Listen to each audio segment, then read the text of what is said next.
Hello, hello. Welcome to my channel. My name is Dr. Shareece, and I love sharing messages about joy and peace and life lessons.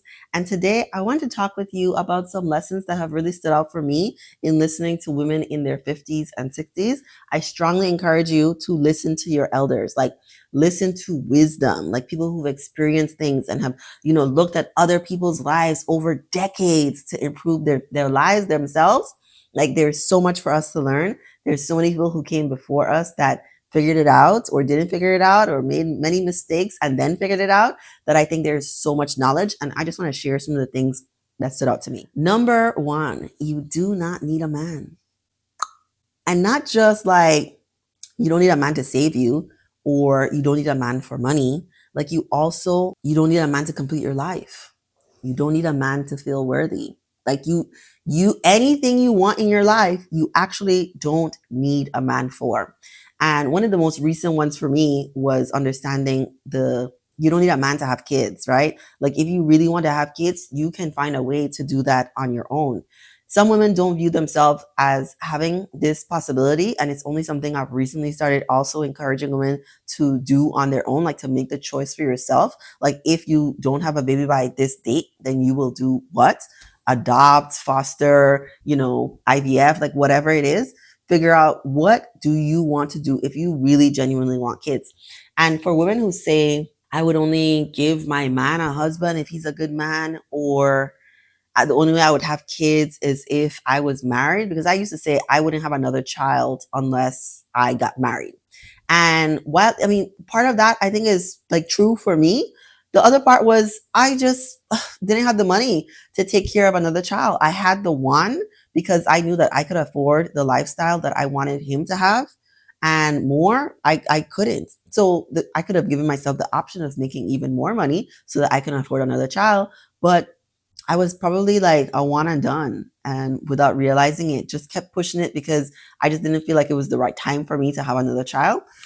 But maybe I just never really wanted another child. And I do encourage you to ask that for yourself. When I hear women say that they're on the fence about having a child, I hear no. I think it's either you enthusiastically want a child, or it's no, or it's all dependent on a man. If it's dependent on a man, do you even want it? Is it something that you even want, or is it something that you think should be the next step once you enter into a relationship? Now, for myself, right? Because these things are nuanced. We're complex beings. I don't think any one thing has to be without any gray area. I still really want to mentor a girl, like a little girl. I really want to do that. And I can't share on here maybe yet. I can't share on here, but there is a way for me to, that I'm very excited about. Okay. Number two life lesson from women in their 50s, 60s is make money. Like become the rich man, right? Like, and not all of us are going to be rich, but like prioritize financial literacy and spend your money. Spend your money on the things you want, spend your money on the experiences you want. I don't think one or the other makes you any more, I don't know, posh or bougie than the other. I like to spend my money on traveling. If you want the next fancy bag, I think that's great. Whatever you want, if you know why you want certain things, I think that's great. There are a lot of older people who do say like spend your money on experiences, but to me, when I hear that, I think don't only spend your money on things, like also spend your money on certain experiences. Like maybe you want to go see the location where bags are stocked or how bags are made. Like you figure that out for yourself, since it's a thing like you really love. If it's fashion, like you can also buy the fashion, but maybe you want to go to a fashion show as well. And maybe it doesn't have to be like New York Fashion Week. Like I hear it's like can get very expensive, but maybe it's something local that you go to, or I don't know. I don't know all the fashion things, but I'm just using it as an example for you can buy the things and still invest in the certain experiences around your interests. Just like I can buy groceries to make food because I really love food, but I also want to experience someone else cooking food for me and going to a really fancy restaurant and having that experience. I think related but different. Like just do whatever you want, okay? And don't be afraid to spend money on yourself. Number three is keep going. Like, what's your dream? What's the thing you're working on? Hard? Feeling stuck? Keep going. How would I say? Get up, fall down 7 times, get up 8. Keep going. keep going, keep going. This might be especially helpful for people in their 20s because life can seem so short because you're thinking about 30 as the time when you're supposed to meet your goals, but there's a long life after 30, as people in their 50s and 60s can attest to. And so they encourage you to just keep going. It's taking you 7 years to get your degree. Keep going. Like whatever it is that you are doing, keep going. One of the things I am keep going in my life is the success of this YouTube channel. I do have my degree as something that's a lot more concrete for the keep going. My dissertation took me a semester longer than I thought it would, but the goal is to keep going. I'm not gonna stop making videos. Like I'm gonna keep making videos, like regardless of when I pop off or not. But I know that I will pop off eventually if I keep making videos. Like the next video could be the next video that goes viral. Do you know what I mean?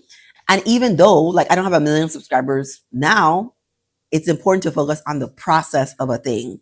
And each video that I make is important to me. I'm here to help. And I know that I have a lot of great information to share. And so I don't like resent making videos. I still respond to all the comments. I still, think about topics and what's going on right now in pop culture to be in tune with what people actually want to hear while I balance what I feel like talking about. Like, keep going. I'm telling that to you, and to myself. Like, whatever it is you're working on, like, keep going, keep going. My boyfriend was talking about how people don't know when to give up. I don't know. I don't know that I have the answer either for when to give up. If it is something that's on your heart that you feel like there's no way I could stop doing this, I think you should keep going. If it's something that you should stop doing, I don't know.